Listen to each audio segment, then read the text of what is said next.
Путешествие киномана. Выпуск 19. Мультфильм «Пропавшая грамота». Подкаст-версия. Год выпуска 1945. Длительность 43 минуты. Режиссеры сестры Брумберг, Ламис Бредис. Сценарий Зиновий Калик, сестры Брумберг, Николай Гоголь, повесть. Студия Союзмультфильм. Кинопоиск 7,4.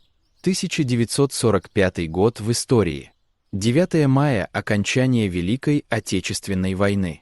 6 августа – первое практическое применение ядерного оружия при бомбардировке Хиросимы. 24 декабря – день рождения Лемми, британский рок-музыкант, основатель, бас-гитарист и вокалист группы Motorhead. Написан джазовый стандарт «Опавшие листья» «Out a Man Lives».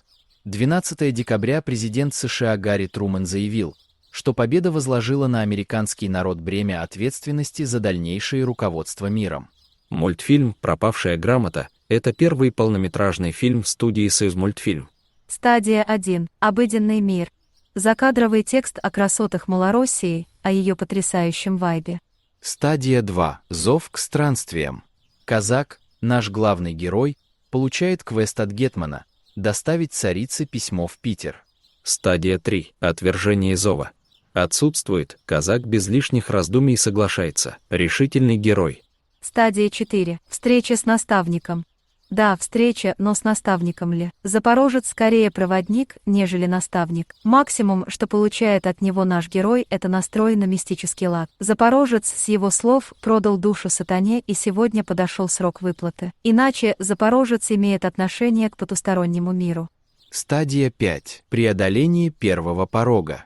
У казака начинаются видения нечистой силы. Появляется чертенок и забирает у казака шапку с письмом, плюс угоняет его коня. Начинается особый мир. Стадия 6. Испытания, союзники, враги. Погоня за чертенком по пересеченной местности. Бестиарий магических существ. Смекалкой и веселым словом казак проходит все испытания. Стадия 7. Приближение к сокрытой пещере. Эпизод у костра. Цыгане-привратники требуют плату за проход дальше либо за дополнительную информацию. Казак признается, что ему не очень приятно общаться с этими персонажами, но нужно. Переступает через свое эго, растет над собой и платит деньги. Стадия 8. Главное испытание. Особый мир в особом мире, преисподняя с чертями и прочей нечистью. Игра в дурака — главное испытание. На кону душа казака. Наш герой на третьей игре додумывается перекрестить колоду. После этого выигрывает. Стадия 9. Награда. Получает свою шапку обратно. Ведьма проваливается сквозь землю, похоже, к самому сатане на ковер. Казак требует своего коня, пока удача на его стороне. Вместо этого получает адского мерина. Стадия 10. Обратный путь. Чудовищная скачка на обратном пути. Казак решает перекрестить коня и разрушает чары, дающие силы адскому мерину. Конь превращается в груду костей. Стадия 11. Возрождение. Казак просыпается. Живой. Это был сон. Письмо при нем, конь при нем. Запорожец хочет продолжать пьянку, но казак, помня свой сон, готов немедленно отправиться в путь. Стадия 12. Возвращение с эликсиром.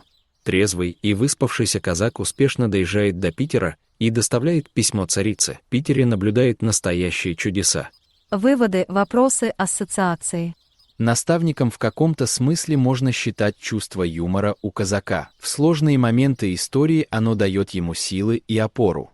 Танцы. Много, очень много, но можно понимать как погружение в особый малороссийский быт. Я бы без зазрения совести убрал бы все танцы и оставил бы одну мощную мистику, но это была бы уже короткометражка, плюс танцы.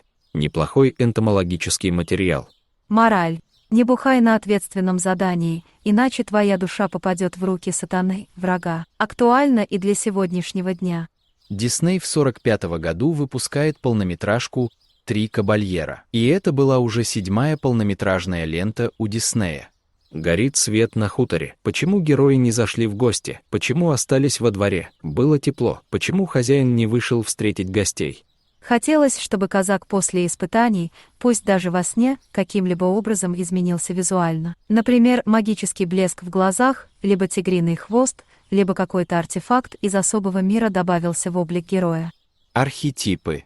Казак. решительный герой, запорожец, проводник, черти, ведьма, тени, писарь, вестник, конь, проводник, цыгане, привратники. Сатана в кадре не показан. Обычно представляется еще более страшным, чем ординарные черти, что-то типа Вия. Обратите внимание, что вера православная для казака. Дело сугубо прикладное, работает, и хорошо, да и крест православный казак использует в последнюю очередь, когда уже никаких вариантов не осталось. Горилка, как психотропное средство для перехода в мистический мир, открывает новые горизонты восприятия для героя. Недаром казак не чувствует себя пьяным.